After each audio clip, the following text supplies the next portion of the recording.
Mazmur 91. Dalam lindungan Allah.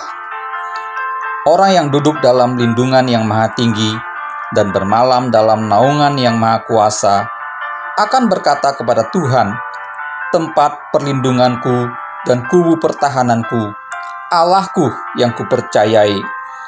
Sungguh dialah yang akan melepaskan engkau dari jerat penangkap burung, dari penyakit sampar yang busuk. Dengan kepaknya ia akan menundungi engkau. Di bawah sayapnya engkau akan berlindung. Kesetiaannya ialah perisai dan pagar tembok. Engkau tak usah takut terhadap kedahsyatan malam, terhadap panah yang terbang di waktu siang, terhadap penyakit sampar yang berjalan di dalam gelap, terhadap penyakit menular yang mengamuk di waktu petang.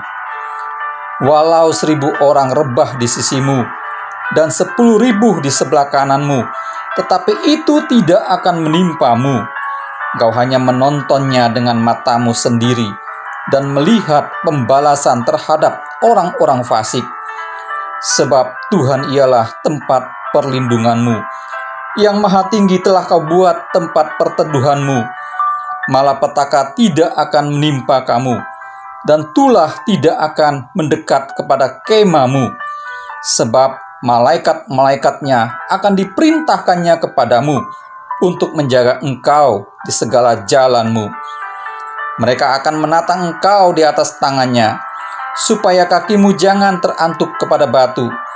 Singa dan ular tedung akan kau langkahi, engkau akan menginjak anak singa dan ular naga.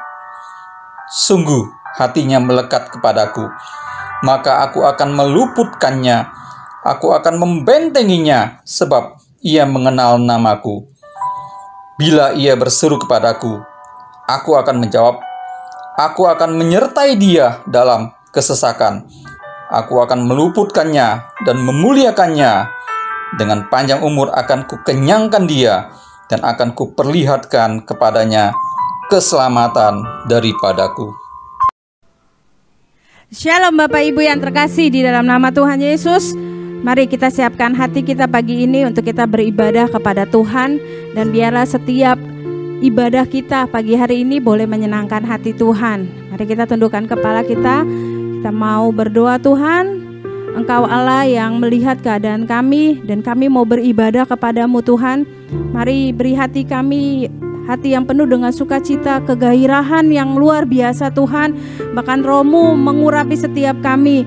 Walaupun secara online, tapi kami tahu hadirat-Mu tidak membatasi akan setiap gerak-gerik kami Tuhan. Engkau ada, Engkau hadir di setiap rumah-rumah anak-Mu Tuhan. Kami berdoa di dalam nama Tuhan Yesus. Engkau Allah kami yang luar biasa Tuhan. Dan pagi hari ini kami mau datang kepadamu menyembah-Mu Tuhan. Terima kasih Bapa, terima kasih Tuhan. Terima kasih ya Yesus. Terima kasih. Terima kasih. Terima kasih Tuhan Yesus. Terima kasih. Mari sama-sama naikkan pujian ini Bapak Ibu. Bila hati terasa berat, tak seorang pun peduli bebanku. Ku tanya Yesus, apa yang harus ku buat? Dia berfirman, mari datanglah. Dia selalu pedulikan aku. Ku datang Yesus, Dia pikul segala bebanku. Sujud di altarnya, ku bawa hidupku. Terima anugerahnya, Dia ampuniku.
berfirman, mari datanglah.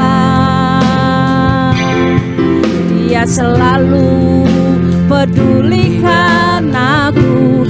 Ku datang Yesus, Dia pikul segala bebanku.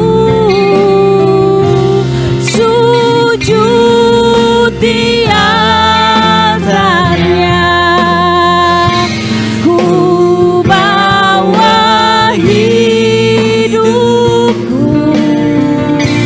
Ku terima anugerahnya, diampuniku dan bebaskanku. Dia ubah hidupku, meharui hatiku. Sesuatu terjadi saat datang di altarnya. Sujud di altar-Mu Tuhan. Di altarnya kami datang padamu Tuhan. Kami bawa segala kehidupan kami kepadamu ya Tuhan Yesus. Karena kami tahu kami akan mendapat anugerah-Mu. Kau akan menolong kami ya Tuhan. Ya Yesus, Dia ubah hidupku. terima kasih.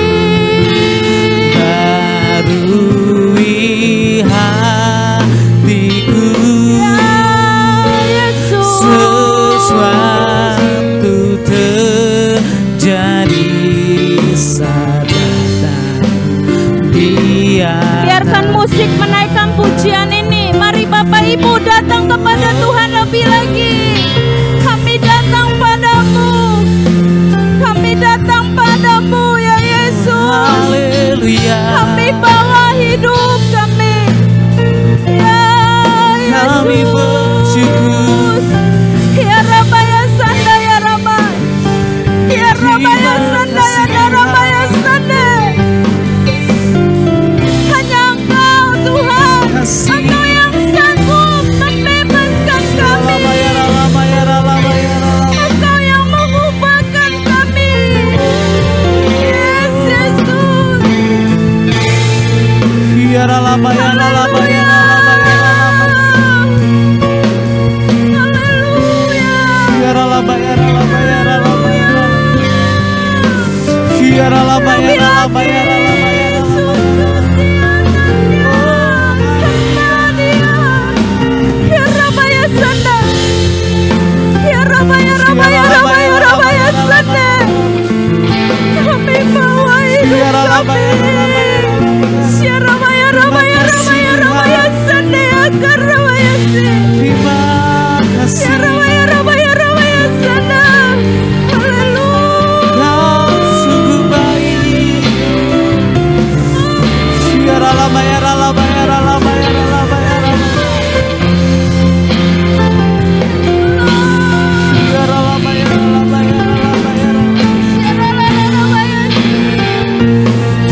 Terima kasih Tuhan.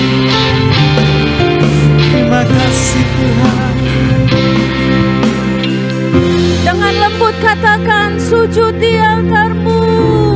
Sujud di altarnya.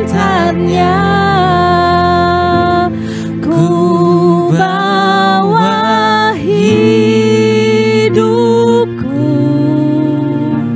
Ku terima anugerahnya, diampuniku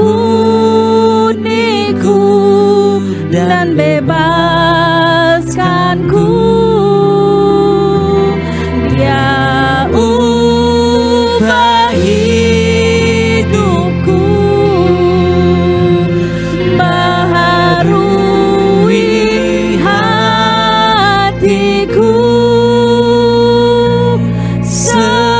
sesuatu terjadi saat datang di altarnya.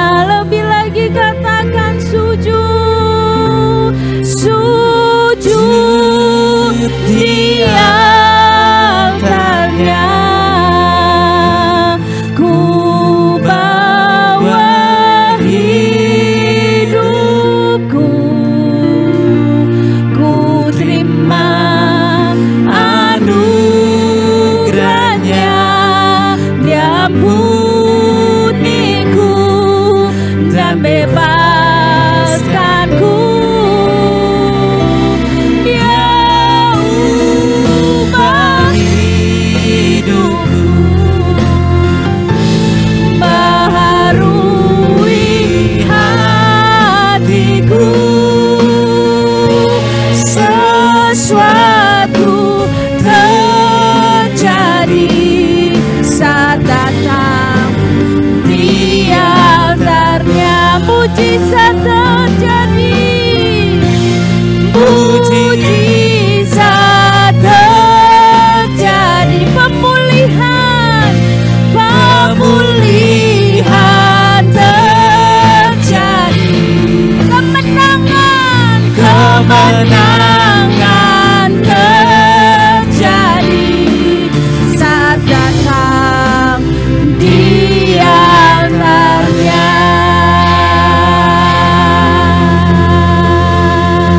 Haleluya. Haleluya, haleluya, haleluya, haleluya ya Yesus. Kami menang bersama dengan-Mu Tuhan. Kami dibebaskan karena Engkau yang membebaskan segala terikatan kami.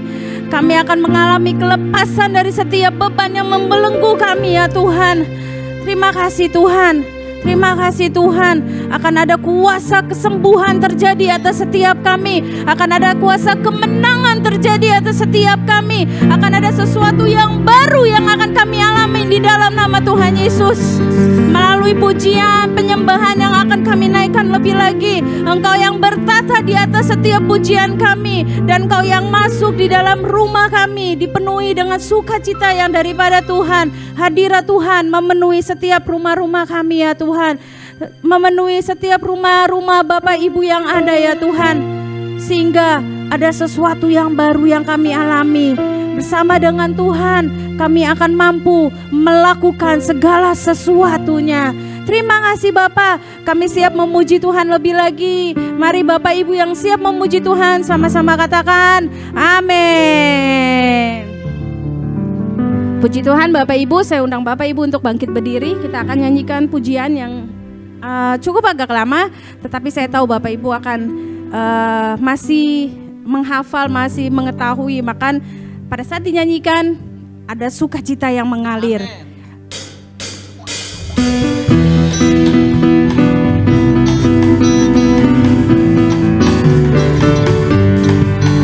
Para paparara, para da da da da da, para da da da da da da da da. Masuk hadiratnya dengan hati bersyukur, memuji Dia, memuji Dia.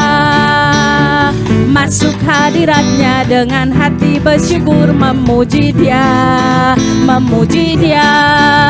Beri puji dan hormat, tinggikan namanya. Oh Yesus, Raja segala raja. Para da da da da da, para da da da da da, para da da da da da da da. Masuk hadiratnya dengan hati bersyukur, memuji Dia, memuji Dia. Masuk hadiratnya dengan hati bersyukur, memuji Dia, memuji Dia. Beri puji dan hormat, tinggikan namanya. Oh Yesus, Raja segala raja. Beri puji, puji dan hormat.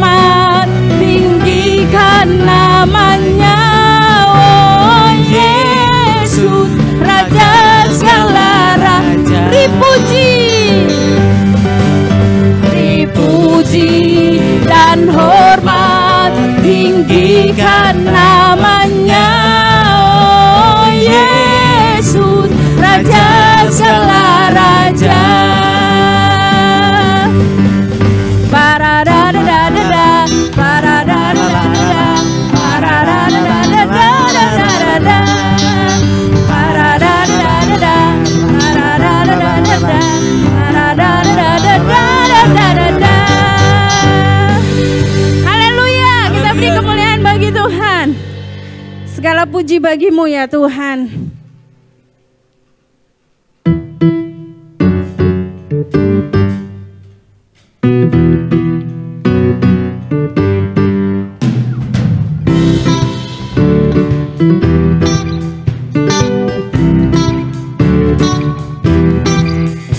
Kasih yang begitu besar, lebih kuat dari dosa. Kasih yang menemukanku, selamatkan dan pulihkanku. Ku naikkan syukurku, ku tak akan berhenti memuji, meninggikan namamu selalu, menari, memuliakanmu.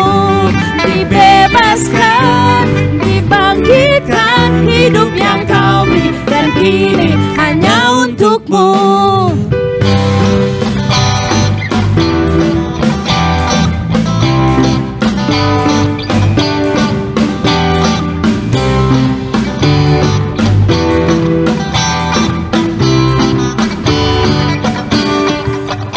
Kasih yang begitu besar, lebih kuat dari dosa.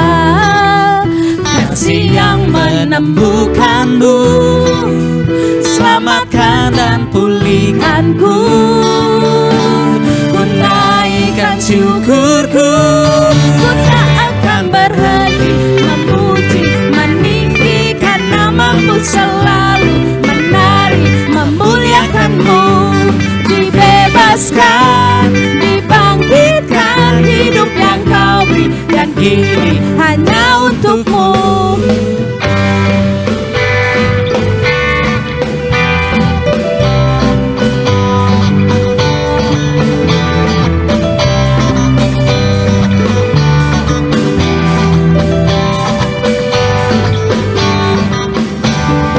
Naikkan syukurku, ku naikkan syukurku, ku tak akan berhenti memuji, meninggikan namamu selalu, menari, memuliakanmu. Dibebaskan, dibangkitkan, hidup yang kau beri, dan kini hanya untukmu. Tak akan berhenti memuji, meninggikan namamu selalu, menari, memuliakanmu. Dibebaskan, dibangkitkan, hidup yang kau beri, dan kini hanya untukmu. Hidup yang kau beri, dan kini hanya untukmu. Haleluya. Haleluya. Silakan duduk Bapak Ibu, tetap dalam hadirat Tuhan. Kita akan masuk dalam firman Tuhan. Terima kasih Tuhan. Engkau Allah kami yang tidak pernah gagal Tuhan Yesus. Dan Engkau Allah kami yang tidak pernah lalai untuk menepati janji-Mu Tuhan. Pagi hari ini kami mau mendengar sabda-Mu ya Tuhan. Kami mau mendengar firman-Mu yang menjadi petunjuk dalam kehidupan kami. Karena melalui firman-Mu yang akan membukakan setiap jalan-jalan kami ya Tuhan. Terima kasih ya Tuhan Yesus. Terima kasih ya Tuhan.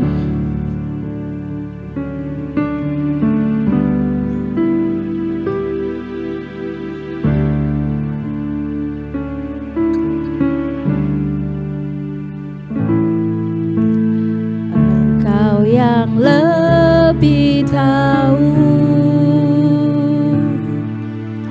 cara untuk membuka jalanku.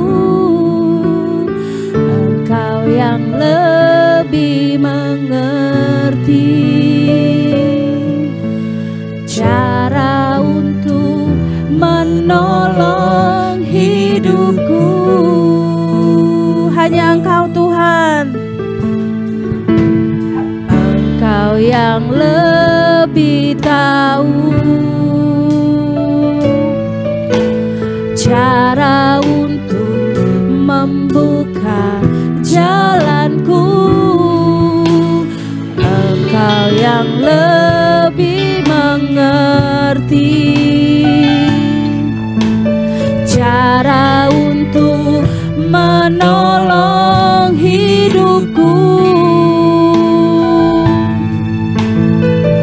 Ku percaya Kau Tuhan yang tak pernah gagal, menjadikanku lebih dari pemenang. Ku percaya Kau Tuhan yang tak pernah lalai, menepati janji-janjimu. Ku percaya Kau Tuhan yang tak pernah gagal, menjadikanku lebih dari pemenang. Ku percaya Kau Tuhan yang tak pernah lalai, menepati janji-janjimu. Mari musik memuji Tuhan. Oh, kami percaya Engkau Tuhan, Engkau yang gak pernah gagal ya Tuhan, Engkau yang gak pernah lalai bagi kami semua ya Tuhan. Oh ya Yesus, terima kasih Tuhan.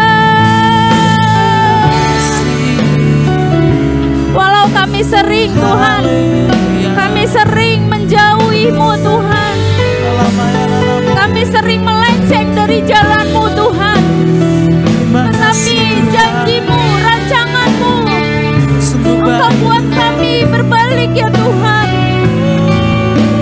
Terima kasih Bapa, terima kasih Tuhan, terima kasih Yesus.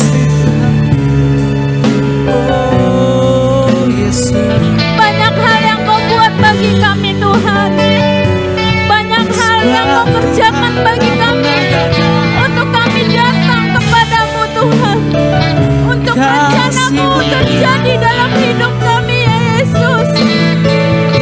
Mari Tuhan, sentuh hati kami ya Tuhan. Ya Rabaya Sanda, ya Rabaya Rabaya Rabaya Rabaya Sanda. Ya Rabaya Rabaya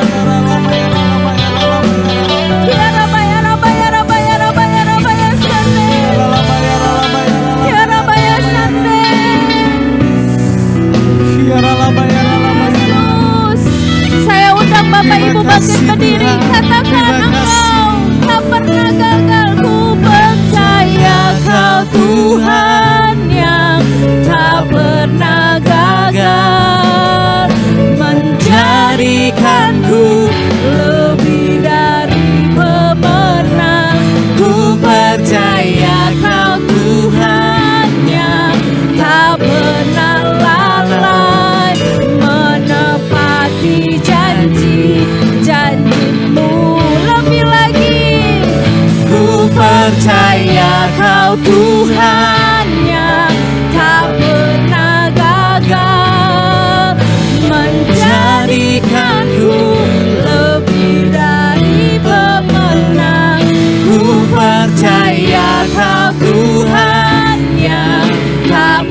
yang gak pernah gagal membuat kami menjadi seorang pemenang. Dan biarlah Tuhan, firman-Mu yang akan kami dengar itu akan membukakan mata kami, membukakan telinga kami, membukakan jalan kami untuk kami lalui ya Tuhan, untuk hari-hari ini Tuhan. Kami butuh firman-Mu Tuhan, kami butuh Roh-Mu ya Tuhan untuk menopang hidup kami Tuhan. Karena bersama dengan-Mu Tuhan, kami mampu melakukannya Tuhan. Tanpa-Mu kami tidak ada apa-apanya Tuhan. Tanpa-Mu kami lemah ya Tuhan. Tanpa-Mu kami akan sendiri dan sepi ya Tuhan Yesus. Tetapi dengan-Mu Tuhan akan ada sukacita di dalam setiap kami Tuhan. Dengan-Mu Tuhan ada roh yang membuat kami bergairah Tuhan. Dengan-Mu Tuhan ada di dalam hati kami yang menyala-nyala Tuhan, untuk kami boleh kembali, semangat kami kembali Tuhan, kehidupan kami boleh dipulihkan ya Tuhan. Terima kasih Bapa, firman-Mu itu yang mengajarkan kepada kami akan kebenaran-kebenaran-Mu Tuhan. Firman-Mu yang akan meneguhkan kami, firman-Mu yang akan menegur kami untuk setiap kelakuan kami yang tidak baik ya Tuhan. Dan firman-Mu yang akan Tuhan Yesus menyatakan kesalahan-kesalahan kami sehingga kami bisa berubah Tuhan, menjadi anak-anak yang benar di hadapan-Mu Tuhan. Terima kasih Tuhan Yesus, berbicara atas setiap kami. Urapi hamba-Mu lebih lagi Tuhan, urapi Tuhan hamba-Mu, sehingga bukan beliau yang berkata-kata, tetapi Engkau sendiri yang berkata-kata kepada kami. Dan melalui firman-Mu ada semangat untuk kami memperoleh kemenangan di dalam kehidupan kami ya Tuhan Yesus. Terima kasih Bapa, terima kasih Tuhan. Kami siap mendengar dan melakukan firman Tuhan di dalam nama Tuhan Yesus. Yang mau menjadi pelaku-pelaku akan firman Tuhan, sama-sama katakan amin. Silakan duduk Bapak Ibu Saudara. Shalom Bapak Ibu Saudara. Mari kita perkatakan apa yang dimaksudkan dengan Pentakosta ketiga. 1. Pentakosta ketiga adalah pencurahan Roh Kudus yang dahsyat di zaman now, melebihi yang terjadi di Azusa Street. 2. Pentakosta ketiga akan mengakibatkan penuaian jiwa yang terbesar dan yang terakhir sebelum Tuhan Yesus datang kembali. 3. Pentakosta ketiga akan membangkitkan generasi Yeremia, yaitu anak-anak muda yang dipenuhi Roh Kudus, cinta mati-matian kepada Tuhan Yesus, tidak kompromi terhadap dosa, dan akan bergerak untuk memenangkan jiwa. 4. Pentakosta ketiga lahir di Indonesia dan bergerak ke bangsa-bangsa. Gerakan ini dari timur ke barat dan akan kembali ke Yerusalem. 5. Pentakosta ketiga akan memberikan kuasa untuk menyelesaikan amanat agung, dan setelah itu Tuhan Yesus datang kembali. Amin.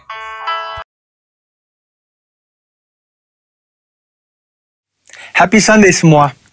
Tema Voice of Pentecost hari ini adalah, apakah orang Kristen pasti berbuah? Sebagai orang percaya, hidup kita harus senantiasa berbuah, agar supaya memberikan kesaksian untuk orang lain dan sebagai bukti dari hasil kerja Roh Kudus. Jadi apa itu sebenarnya buah roh? Galatia 5 ayat 22-23 berkata, tetapi buah roh ialah kasih, sukacita, damai sejahtera, kesabaran, kemurahan, kebaikan, kesetiaan, kelemah lembutan, penguasaan diri. Tidak ada hukum yang menentang hal-hal itu. Kalau kita lihat secara biologi, buah adalah sesuatu yang dihasilkan oleh sebuah pohon sebagai bagian dari proses pertumbuhannya. Buah yang dihasilkan oleh sebuah pohon ditujukan untuk menyebarkan benih, dan proses tersebut bisa melalui berbagai macam cara. Benih tersebut bisa jatuh di tanah, terbawa oleh angin, dimakan oleh binatang atau manusia, dan seterusnya. Demikian juga dengan kehidupan orang Kristen. Hidup kita beberapa kali digambarkan seperti sebuah pohon. Kita ditanam, bertumbuh, lalu menghasilkan buah. Dalam konteks kekristenan, buah roh adalah sesuatu yang keluar dari kehidupan orang percaya setelah bertumbuh dalam Kristus. Dan pada akhirnya, buah tersebut ditujukan untuk menyebarkan benih firman Tuhan kepada semua orang.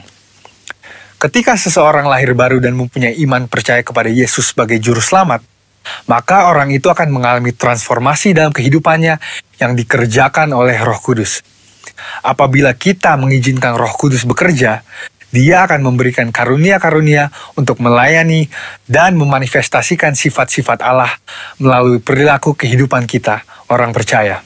Sebab buah roh bukanlah sifat alamiah, melainkan karakter orang percaya yang diperbaharui karena melekat kepada Kristus.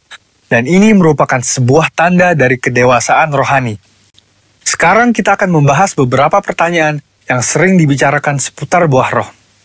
Yang pertama adalah, apakah seseorang bisa menunjukkan nilai-nilai kebaikan tanpa pendiaman Roh Kudus? Untuk bisa berbuat baik, seseorang tidak harus mengenal Roh Kudus. Banyak orang dunia berbuat kebaikan yang bahkan kadang terlihat seakan-akan lebih baik dari orang percaya. Hal ini karena semua orang dimanapun mereka berada dan dari budaya atau keluarga apapun bisa menerima dan menyetujui prinsip-prinsip buah roh. Namun ada perbedaan yang mendasari prinsip-prinsip dari buah roh tersebut antara orang percaya dan orang dunia. Bagi orang percaya, prinsip-prinsip buah roh dilakukan untuk memuliakan Tuhan. Semua ditujukan untuk menyenangkan Dia, dan firman Tuhanlah yang menjadi standar untuk prinsip tersebut.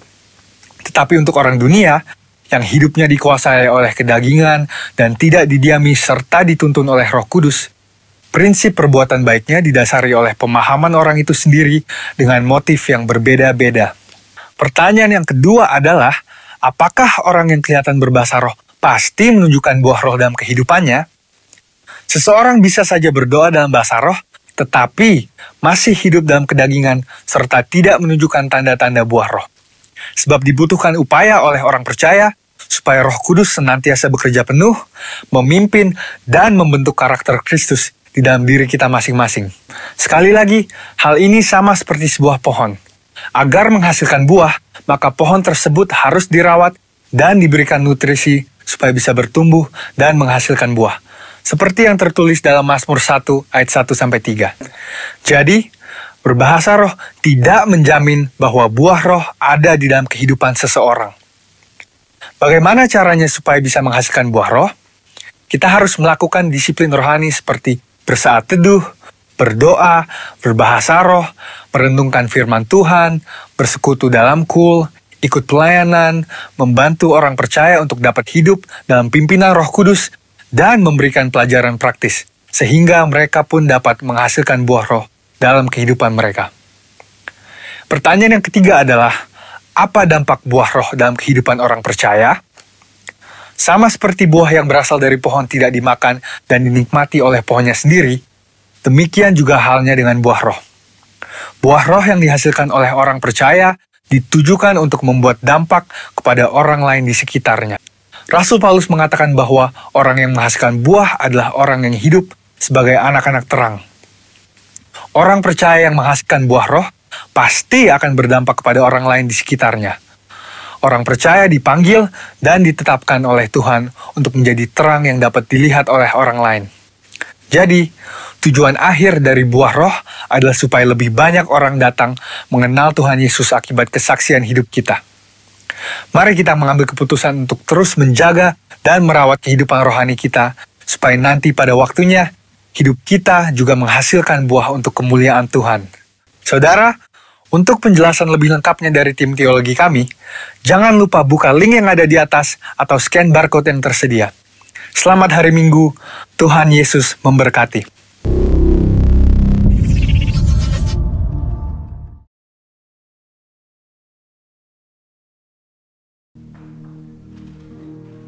Shalom Bapak Ibu yang dikasihi oleh Tuhan. Mari pagi hari ini kita akan kembali merenungkan firman Tuhan. Saya ajak kita renungkan satu tema tentang kisah sehelai handuk. Nah, untuk itu terlebih dahulu mari kita membaca firman Tuhan yang saya ambil dari Yohanes pasal 13 ayat 1 sampai dengan ayat 17. Yohanes pasal 13 ayat 1 sampai dengan ayat 17. Saudara boleh buka Alkitab saudara di rumah. Mari kita membaca bersama-sama supaya kita bisa sama-sama untuk mengikuti tentang kisah ini. Yohanes pasal 13 mulai dari ayat yang pertama. Perikopnya, Yesus membasuh kaki murid-muridnya. Sementara itu sebelum hari raya Paskah mulai, Yesus telah tahu bahwa saatnya sudah tiba untuk beralih dari dunia ini kepada Bapa. Sama seperti Ia senantiasa mengasihi murid-muridnya, demikianlah sekarang Ia mengasihi mereka sampai kepada kesudahannya. Mereka sedang makan bersama, dan iblis telah membisikkan rencana dalam hati Yudas Iskariot anak Simon untuk mengkhianati Dia. Yesus tahu bahwa Bapanya telah menyerahkan segala sesuatu kepadanya dan bahwa Ia datang dari Allah dan kembali kepada Allah. Lalu bangunlah Yesus dan menanggalkan jubahnya. Ia mengambil sehelai kain lenan dan mengikatkannya pada pinggangnya. Kemudian Ia menuangkan air ke dalam sebuah basi dan mulai membasuh kaki murid-muridnya, lalu menyekanya dengan kain yang terikat pada pinggangnya itu. Maka sampailah Ia kepada Simon Petrus. Kata Petrus kepadanya, "Tuhan, Engkau hendak membasuh kakiku?" Jawab Yesus kepadanya, "Apa yang kuperbuat engkau tidak tahu sekarang, tetapi engkau akan mengertinya kelak." Kata Petrus kepadanya, "Engkau tidak akan membasuh kakiku sampai selama-lamanya." Jawab Yesus, "Jikalau aku tidak membasuh engkau, engkau tidak mendapat bagian dalam aku." Kata Simon Petrus kepadanya, "Tuhan, jangan hanya kakiku saja, tetapi juga tangan dan kepalaku." Kata Yesus kepadanya, "Barang siapa telah mandi, ia tidak usah membasuh diri lagi selain membasuh kakinya, karena ia sudah bersih seluruhnya. Juga kamu sudah bersih, hanya tidak semua." Sebab ia tahu bahwa siapa yang akan menyerahkan dia. Karena itu ia berkata, "Tidak semua kamu bersih." Sesudah itu ia membasuh kaki mereka, ia mengenakan pakaiannya dan kembali ke tempatnya. Lalu ia berkata kepada mereka, "Mengertikah kamu apa yang telah kuperbuat kepadamu? Kamu menyebut aku guru dan Tuhan, dan katamu itu tepat, sebab memang akulah guru dan Tuhan. Jadi jikalau aku membasuh kakimu, aku yang adalah Tuhan dan gurumu, maka kamu pun wajib saling membasuh kakimu. Sebab aku telah memberikan suatu teladan kepada kamu, supaya kamu juga berbuat sama seperti yang telah kuperbuat kepadamu. Aku berkata kepadamu, sesungguhnya seorang hamba tidaklah lebih tinggi daripada tuannya, ataupun seorang utusan daripada dia yang mengutusnya. Jikalau kamu tahu semuanya ini, maka berbahagialah kamu jika kamu melakukannya." Nah saudaraku, supaya saudara tidak bingung, ini handuknya mana? Karena yang tadi kita baca, kita nggak ada tuh kata handuk. Nah saudara, sesungguhnya apa yang dituliskan ketika Yesus mengambil sehelai kain lenan. Nah sehelai kain lenan itulah yang di dalam ya terjemahan dalam bahasa Inggris, baik di King James maupun di New King James itu ditulis dengan towel, a towel ya, itu sebuah handuk, sehelai handuk ya.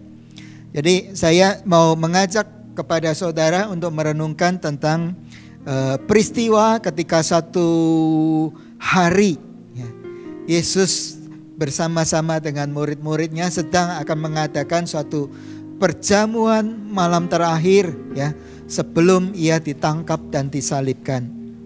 Nah, kalau kita membaca saudara di dalam Yohanes pasal 13 ini dari ayat 1 sampai 17, saudara kita mesti jeli, dan saya beritahu kepada saudara supaya tidak melupakan 3 frase awal, yaitu dari ayat yang pertama sampai dengan ayat yang ketiga. Itu merupakan 3 frase yang penting tentang bagaimana, kenapa Yesus bisa lakukan ini ya. Nah mari saudara, di dalam ayat yang pertama dikatakan sementara itu sebelum hari raya Paskah mulai. Nah, perhatikan waktunya. Sebelum hari raya Paskah mulai. Nah, kemudian selanjutnya dikatakan Yesus telah tahu bahwa saatnya sudah tiba untuk beralih dari dunia ini kepada Bapa. Ya. Sekali lagi saudara, Yesus tahu bahwa saatnya sudah tiba untuk beralih dari dunia ini kepada Bapa. Kemudian dituliskan, sama seperti ia senantiasa mengasihi murid-muridnya, demikianlah sekarang ia mengasihi mereka sampai kepada kesudahannya. Kemudian dalam ayat 3 dikatakan Yesus tahu bahwa Bapaknya telah menyerahkan segala sesuatu kepadanya, dan bahwa ia datang dari Allah dan kembali kepada Allah. Saudara, ini merupakan satu kalimat kunci untuk bisa menyelami ya, apa yang Yesus lakukan ini. Ayat 3 mengatakan sekali lagi saudara, Yesus tahu bahwa Bapaknya telah menyerahkan segala sesuatu kepadanya, dan bahwa ia datang dari Allah dan kembali kepada Allah. Jadi saudaraku, Yesus tahu ia berasal dari mana, ngapain ia mesti datang ke dunia ini, dan kemana ia akan pergi setelah ia meninggalkan dunia. Ya, dikatakan tadi ia datang dari Allah dan ia akan kembali kepada Allah. Dan Yesus tahu bahwa saatnya sudah tiba untuk dia lakukan itu. Nah, kemudian di dalam ayat yang kelima dikatakan Yesus kemudian membasuh kaki murid-muridnya. Nah, saudara, mari kita ikuti lebih lanjut penjelasan ini. Waktu itu matahari belum terbenam sehingga hari raya Paskah belum mulai. Tadi dikatakan di dalam ayat yang pertama ya, mereka berkumpul untuk melakukan suatu perjamuan makan ya, sebelum hari raya Paskah. Jadi apa yang sedang mereka lakukan sebenarnya, mereka sedang mau merayakan suatu hari raya Paskah. Tapi dikatakan hari raya Paskah itu belum mulai. Nah, matahari belum terbenam saat itu. Nah, sehingga belum bisa dikatakan hari raya Paskah itu sudah dimulai. Karena perhitungan waktu pergantian hari di dalam orang-orang Yahudi adalah dihitung ya saat matahari terbenam. Jadi saat itu matahari belum terbenam. Jadi hari selanjutnya yang merupakan hari raya Paskah itu belum dimulai karena matahari belum terbenam. Murid-murid Tuhan Yesus baru selesai dengan segala persiapan untuk perjamuan Paskah, sesuai dengan hukum Taurat dan kebiasaan mereka. Nah, saudara, kalau membaca di dalam Alkitab, saudara tahu Yesus menyuruh murid-muridnya untuk pergi menyiapkan untuk makan Paskah bersama-sama dengan mereka di suatu tempat. Ya. Markus pasal 14 ayat 12 sampai 16 menceritakan bagaimana mereka mendapatkan ruangan ya untuk merayakan perjamuan tersebut. Tetapi sebenarnya belum selesai persiapan itu. Karena apa? Karena di antara ke-12 murid itu tidak ada yang merendahkan diri untuk membasuh kaki mereka. Biasanya tindakan membasuh kaki adalah tugas dari seorang budak atau pembantu rumah tangga yang rendah. Bahkan di dalam tradisi orang Yahudi, budak Yahudi pun itu nggak boleh lakukan itu. Ya, dilarang untuk lakukan itu. Hanya budak yang paling hinalah, ya, budak yang paling hinalah itu yang ditugaskan untuk lakukan pembasuhan kaki itu. Nah, saudara ingat ceritanya bagaimana ketika suatu hari itu orang menyuruh ya Daud menyuruh utusannya untuk pergi menemui Abigail ya, bahwa Abigail akan diangkat menjadi permaisuri Daud. Kemudian Abigail menjawab ya, hambamu nggak layak untuk membasuh kaki hamba-hamba Tuanku. Lihat saudaraku, Abigail merasa dirinya nggak layak untuk membasuh kaki hamba-hamba dari Daud. Ya. Nah saudara, ini menandakan bahwa tindakan pembasuhan kaki di dalam masyarakat, tradisi masyarakat Yahudi itu dilakukan oleh orang-orang yang paling hina, yang paling rendah. Ya. Seorang budak Yahudi pun tidak diizinkan, tetapi hanya orang yang paling rendah, ya, itu yang lakukan tugas itu. Nah, coba kita bayangkan saudaraku, ketika murid-murid sudah mempersiapkan perjamuan Paskah itu di satu ruangan, yaitu di upper room, yang Yesus sudah katakan kepada mereka. Saat itu, ya, dikatakan mereka sedang makan. Mereka sedang makan. Dan, saudara, ada sesuatu yang mereka lupakan. Nah, siapa di antara, siapa nanti yang akan membasuh kaki? Ya. Mereka yang berkumpul. Ya. Nah saudaraku, nampaknya di dalam ruangan itu tidak ada budak atau pembantu rumah tangga bagi mereka di ruangan itu yang disediakan secara khusus untuk membasuh kaki-kaki mereka ini. Walaupun hampir semua murid-muridnya adalah nelayan, saudara, golongan masyarakat yang rendah di zaman itu. Tetapi mereka merasa terlalu hina kalau mereka sampai membasuh kaki kawan-kawan mereka. Apalagi dalam perjalanan mengiring Yesus, ya, untuk menuju ke tempat mereka akan melakukan perjamuan makan bersama ini sebelum nanti akhirnya masuk ke Yerusalem. Di tengah perjalanan mereka bertengkar satu dengan yang lain, mereka mempersoalkan siapa di antara mereka yang paling besar. Bahkan Yakobus dan Yohanes sendiri pun menemui Tuhan Yesus dan berkata, izinkan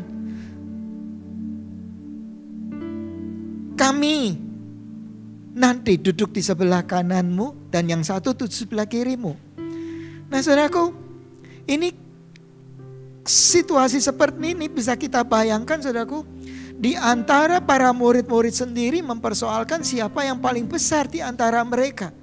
Jadi pada waktu itu saudaraku, untuk melakukan tugas pembasuhan kaki tentu tidak ada seorang pun di antara mereka yang mau saudaraku untuk lakukan itu.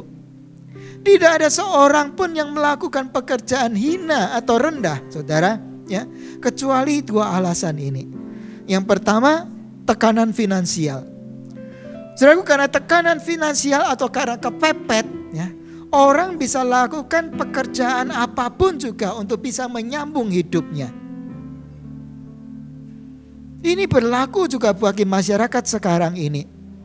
Kalau orang sudah kepepet, kalau orang sudah kena tekanan finansial yang begitu buruk, begitu dalam saudara, ya, mereka rela untuk lakukan pekerjaan yang hina atau pekerjaan yang rendah sekalipun, ya, untuk bisa menyambung hidupnya. Alasan kedua, seseorang yang mau melakukan pekerjaan yang rendah, pekerjaan hina adalah, ya, rasa aman yang dimiliki oleh orang itu. Orang yang memiliki rasa aman yang tinggi tak terusik dengan apa kata orang tentang pekerjaan dirinya dan apa yang dilakukannya. Lihatlah frasa penting dari bacaan yang tadi saya ingatkan supaya kita tidak melupakan saudaraku, ya, ayat-ayat awal dari apa yang kita baca. Ada dua kalimat tadi berulang dikatakan Yesus tahu. Dan ayat ketiga dikatakan Yesus tahu bahwa ia berasal dari Allah. Dan Allah telah memberikan segala kuasa kepadanya, segala sesuatu kepadanya. Dan ia akan kembali kepada Allah. Yesus tahu siapa dirinya dan dari mana asalnya dan apa tujuan hidupnya. Oleh sebab itu, dia memiliki suatu keyakinan diri, ya. Dia memiliki suatu rasa aman yang begitu rupa sehingga dia tidak terusik kalau toh ia kemudian lakukan, ya, pembasuhan kaki murid-muridnya yang mestinya ini tugas dari budak yang paling hina.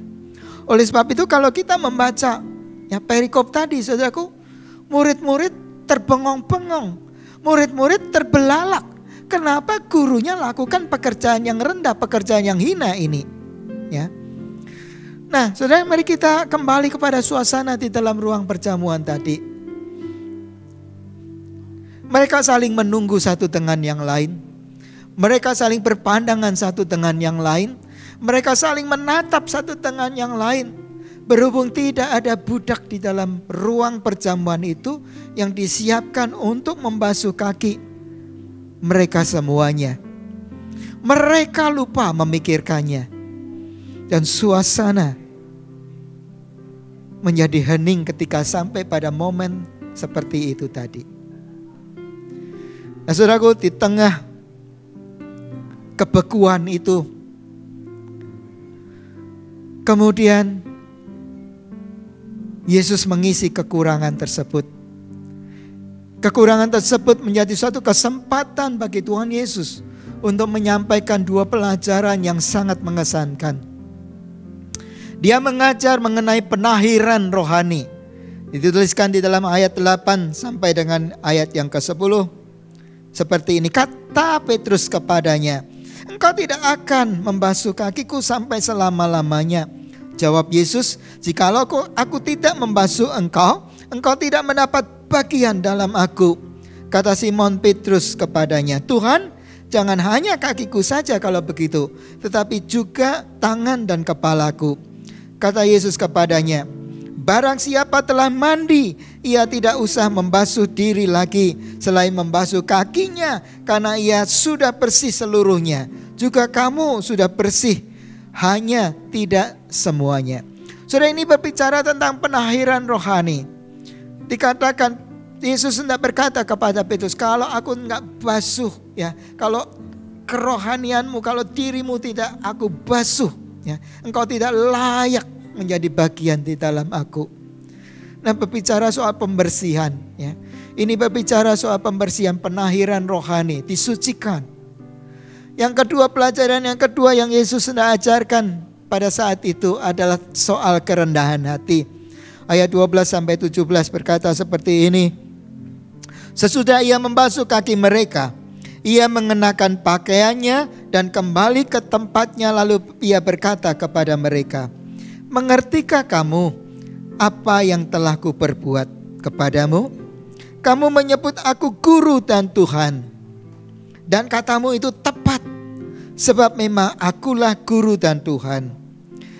Jadi jikalau aku membasuh kakimu, aku yang adalah Tuhan dan gurumu, maka kamu pun wajib saling membasuh kakimu.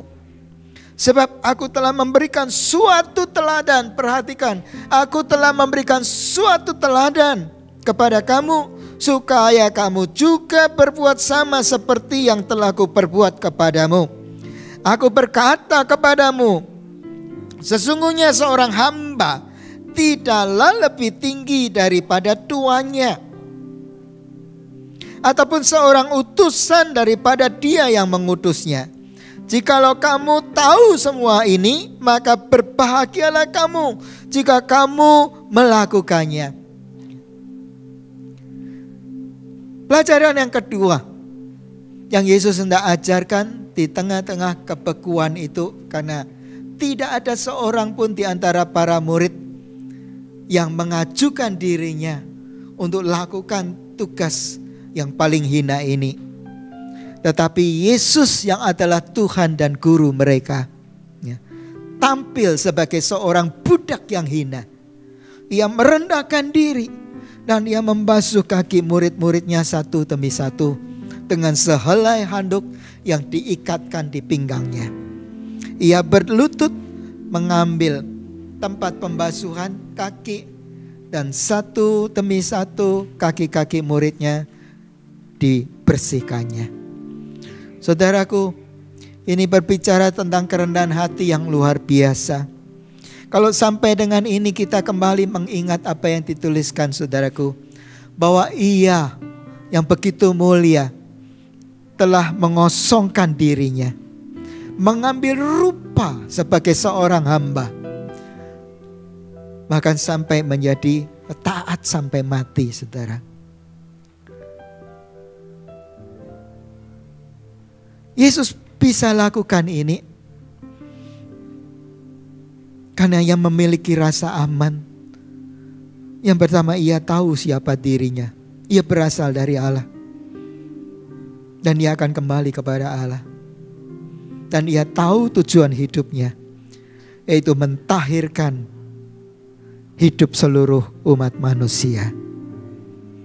Maka ia tidak begitu pusing apa kata orang. Bahkan ya, dengan pelajaran ini yang menempelak kesombongan para murid-muridnya.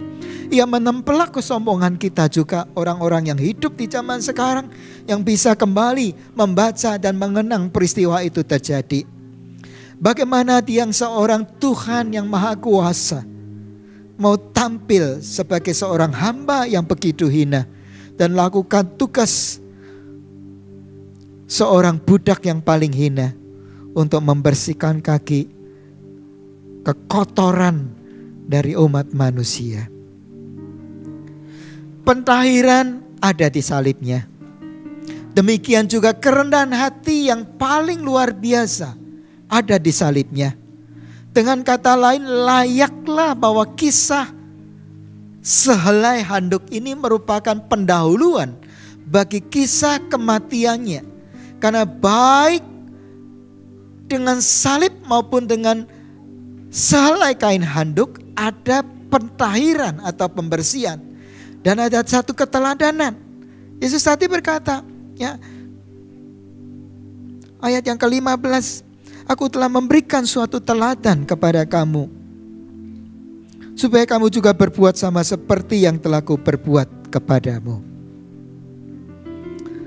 Saudaraku, dalam peristiwa ini kita dapat melihat tanda kasih, lambang kasih, dan teladan kerendahan hati. Tepatlah bahwa peristiwa pembasuhan kaki menjadi peralihan antara penginjilan yang ditekankan sampai titik ini dan pemuritan yang ditekankan dalam pasal-pasal berikutnya. Ingatlah Yesus berkata, pergilah, jadikanlah semua bangsa muridku. Ya, jadikan semua bangsa muridku. Dan Yesus memberikan keteladanan ini di dalam malam perjamuan makan terakhir. Ya. Ini dia mengajarkan tentang pemuritan juga kepada muridnya. Ya. Nah, peristiwa pembasuhan kaki menjadi peralihan yang tepat. Karena unsur penginjilan diringkas dengan tema pembersihan. Dan unsur pemuritan diringkas dengan tema kerendahan hati yang mutlak diperlukan dalam suatu pelayanan yang berhasil. Nah, sebagai penutup mari kita membaca sekali lagi ayat yang ke-15. Sebab aku telah memberikan suatu teladan kepada kamu, supaya kamu juga berbuat sama seperti yang telah kuperbuat kepadamu. Satu lagi sebelum saya akhiri, saudaraku, ada satu tambahan tentang ya, bagaimana ketika seseorang memiliki rasa aman seperti Tuhan Yesus ini, tahu siapa dirinya, tahu dari mana ia berasal, dan tahu kemana nanti dia akan pergi. Ya. Dia tidak akan peduli lakukan pekerjaan yang rendah seperti itu untuk menunjukkan ya, kepeduliannya, kasihnya kepada orang-orang. Betapa ini suatu pelajaran yang menusuk kita sekalian, saudaraku. Sampai dengan hari ini, kita kalau kita mau berbuat sesuatu, kita masih mikir-mikir apa nanti kata orang tentang kita. Ya. Seringkali kita begitu mengagungkan suatu kebanggaan diri, ya. Suatu ego kita, saudara. Ya. Rasa malu kita. Nanti malu, takut dikata-katai orang kalau lakukan ini, lakukan itu. Nanti orang lain ya ngata-ngatain ini. Nah, saudara, akhirnya apa yang kita lakukan itu tidak keluar murni dari hati kita sendiri. Tetapi karena kita melakukan sesuatu pekerjaan karena pertimbangan dari orang lain terhadap kita. Nah, saudara, betapa Ini sebagai satu tindakan-tindakan yang tidak sungguh-sungguh tulus keluar dari dalam diri kita. Tetapi kalau kita sungguh-sungguh tahu, saudaraku, siapa diri kita, dari mana kita berasal, dan kemana kita akan pergi, saudaraku, apapun juga yang kita lakukan, saudaraku, kita lakukan keluar dari dasar hati kita yang paling tulus, saudaraku. Ya. Dan kita tidak mengingat-ingat atau tidak memakai pertimbangan-pertimbangan orang lain, ya, syak wasangka orang lain, lalu kita tidak jadi lakukan suatu pekerjaan-pekerjaan tertentu, apalagi pekerjaan-pekerjaan yang baik, saudaraku. Kita patut tahu bahwa ketika Yesus menundukkan dirinya, mengambil handuk yang diikatkan di pinggangnya, mengambil pembasuhan, kemudian membasuh kaki muridnya satu demi satu, itu dilakukannya dengan kerelaan hatinya. Ia tidak bermaksud untuk mempermalukan murid-murid saat itu, karena kelupaannya, kealpaannya untuk menyediakan seorang budak yang paling hina untuk tugas itu. Dan ia tidak juga hendak mempermalukan murid-muridnya, karena tidak ada seorang pun di antara mereka yang bersedia untuk merendahkan dirinya melakukan tugas itu. Tetapi ia mengambil alih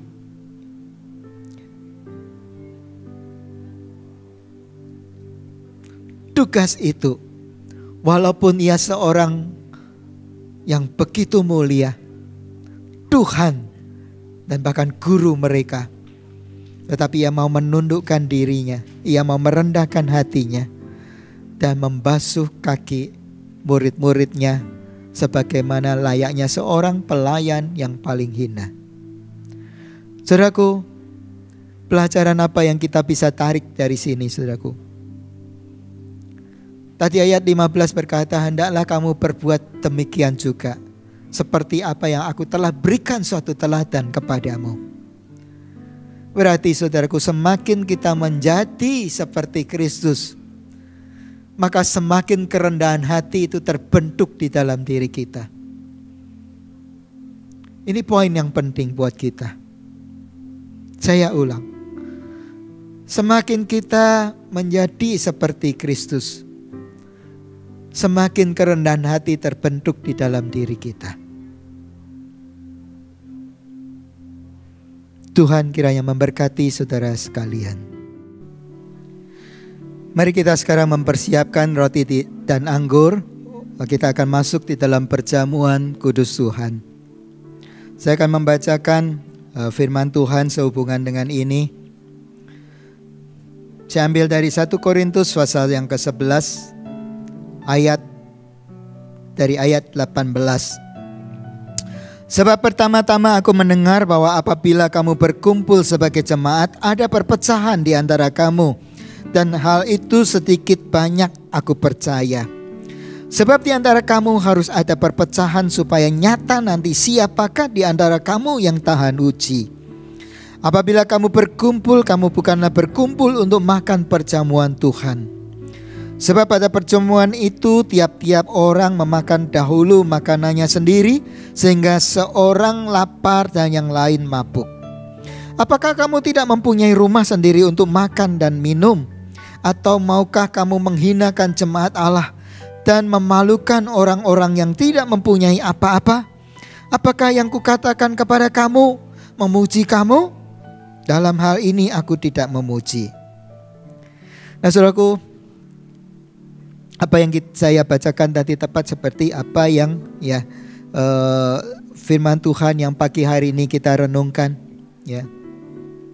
Ini juga jemaat Korintus pada saat mereka berkumpul untuk makan perjamuan, ya. Itu tidak dengan cara yang benar, ya. Mereka membiarkan ada orang-orang yang kelaparan, tetapi mereka memuaskan dirinya dengan diri mereka sendiri, saudaraku, ya. Ya, Tuhan meluruskan akan hal itu. Firman Tuhan meluruskan hal itu. Nah, saudaraku, firman Tuhan juga mengingatkan kita pada waktu kita makan minum tubuh dan darah Yesus, mari lakukan dengan cara yang layak, yang berkenan kepada Tuhan. Ya. Jangan ada siapapun di antara kita yang mengambil bagian di dalam perjamuan kudus ini yang masih belum mengakui sebagai tubuh Tuhan. Saudara, hendaklah kita mempersiapkan diri dengan sungguh-sungguh sebelum kita lakukan perjamuan kudus ini. Mari kita berdoa terlebih dahulu. Bapa, kami berdoa biar Engkau sucikan, Kau kuduskan hati pikiran kami, supaya kami sungguh-sungguh makan minum tubuh dan darah-Mu dengan cara yang layak sebagaimana firman-Mu ajarkan kepada kami. Terima kasih Bapa, ampuni kalau ada pikiran yang salah. Ampuni kalau ada keegoan di dalam diri kami ini.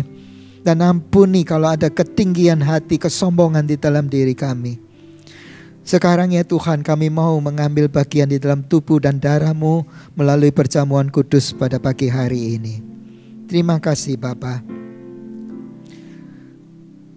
Sebab apa yang telah kuteruskan kepadamu telah aku terima dari Tuhan, yaitu bahwa Tuhan Yesus pada malam waktu Ia diserahkan mengambil roti. Mari kita mengangkat roti di tangan kanan kita tinggi-tinggi. Dan sesudah itu Ia mengucap syukur atasnya. Ia memecah-mecahkannya dan berkata, inilah tubuhku yang diserahkan bagi kamu. Perbuatlah ini menjadi peringatan akan aku. Saudaraku, bukankah roti yang kita pecah-pecahkan ini adalah persekutuan dengan tubuh Kristus? Mari kita makan di dalam nama Tuhan Yesus Kristus.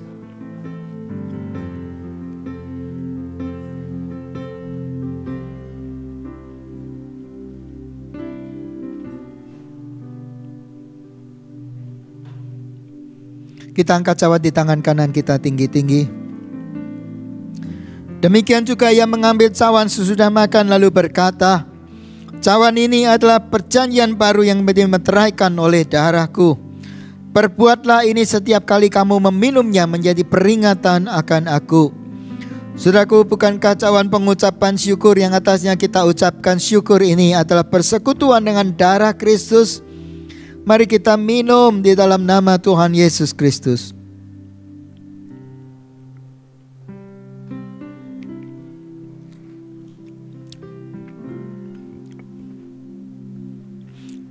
Naikkan syukur kita kepada Tuhan untuk pengorbanan yang telah Dia lakukan buat kita.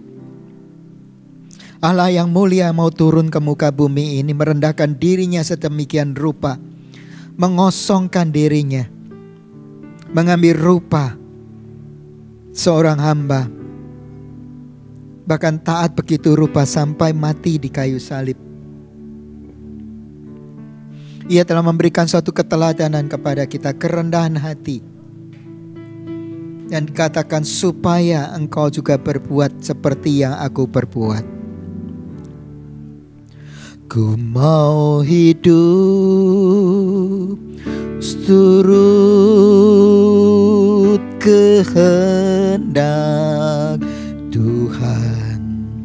Ku mau memberi semua yang ku dapat berikan. Ku mau cinta Dia lebih dari semua. Ku tak dapat balas kasih-Nya.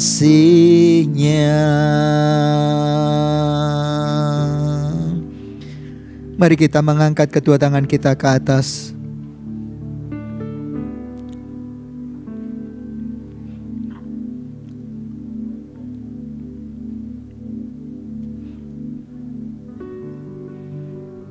Firman Tuhan berkata, aku telah memberikan suatu teladan kepadamu supaya engkau berbuat seperti apa yang telah aku perbuat.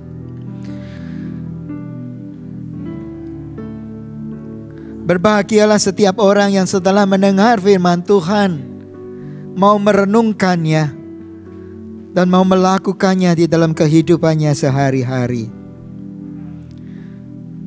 Allah sumber damai sejahtera kiranya memenuhi saudara dengan damai sejahteranya yang melampaui segala akal, dan memelihara hidup saudara di dalam kasih sayangnya yang berkelimpahan.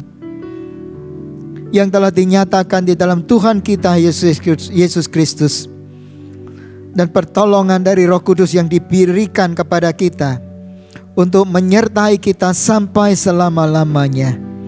Mari semua yang percaya kita katakan amin.